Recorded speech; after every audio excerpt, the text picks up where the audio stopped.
Champions trophy ప్రారంభం కావడానికి మరొక నెల సమయం ఉంది. దీనికి ముందు భారత జట్టు సంసిద్ధమయ్యేందుకు ఒకే ఒక అవకాశం ఉంటుంది. అది ఇంగ్లాండ్‌తో వన్‌డే సిరీస్.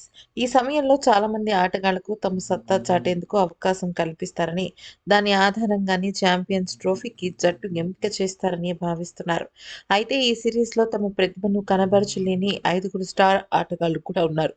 ఆ ఆటగాడు ఎవరనేది ఒక్కసారి తెలుసుకుందాం. అయితే వాళ్ళని జట్టు నుంచి హఠాత్తుగా తీసేసే అవకాశంతో పాటు మరో ముగ్గురికి కూడా మొండి చెయ్యని తెలుస్తోంది. భారత్, ఇంగ్లాండ్ మధ్య 3 వన్డేల సిరీస్ జరగనుంది. ఇది ఫిబ్రవరి 6 నుంచి ప్రారంభం కానుంది. చివరి మ్యాచ్ ఫిబ్రవరి 12న జరగనుంది. ఈ సమయంలో ఇటీవల ఆస్ట్రేలియా పర్యటనలో ప్రకంపనలు సృష్టించిన జస్ప్రీత్ బుమ్రా జట్టుకు దూరంగా ఉంటాడు. సిడ్నీలో జరిగిన చివరి టెస్టులో గాయపడ్డాడు. ఈ కారణంగా తను ప్రస్తుతం క్రికెట్‌కు దూరంగా ఉన్నాడు. సుదీర్ఘ సిరీస్ తర్వాత బుమ్రాతో పాటు జట్టు ప్రధాన ఫాస్ట్ బౌలర్‌లో ఒకడైన సిరాజ్‌కు కూడా విశ్రాంతి ఇవ్వడం తెలుస్తోంది. వీరే కాకుండా ఫిట్‌గా తాజాగా ఉన్న ముగ్గురు ఆటగాళ్లున్నారు. ఇదిలా ఉండగా ఇంగ్లాండ్‌తో వన్‌డే సిరీస్‌లో సత్తా చాటే అవకాశం అతనికి లభించదు. అది మరి ఇంకెవరో కాదు, బహుశా సంజు శాంసన్ అన్నట్టు అర్థమవుతుంది. అంతేకాకుండా భారత టీ20 జట్టు సూర్యకుమార్ యాదవ్‌కు ఇంగ్లాండ్‌తో జరిగే వన్‌డే సిరీస్ అవకాశం వస్తుందన్న ఆశ లేదు. దీనికి ప్రధాన కారణం అతని ఫామ్, అలాగే మిగతా ఆటగాళ్ల కాంపిటీషన్ అని అర్థమవుతుంది.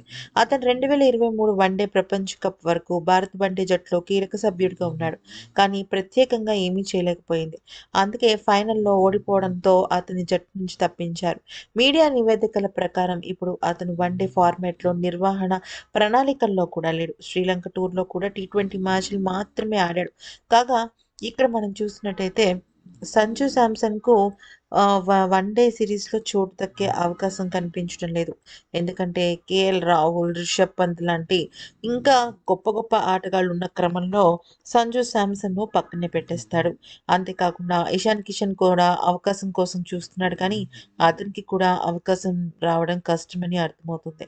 కిషన్ సుమారు సంవత్సరాల కాలంగా టీమిండియాకు దూరంగా ఉంటున్నాడు.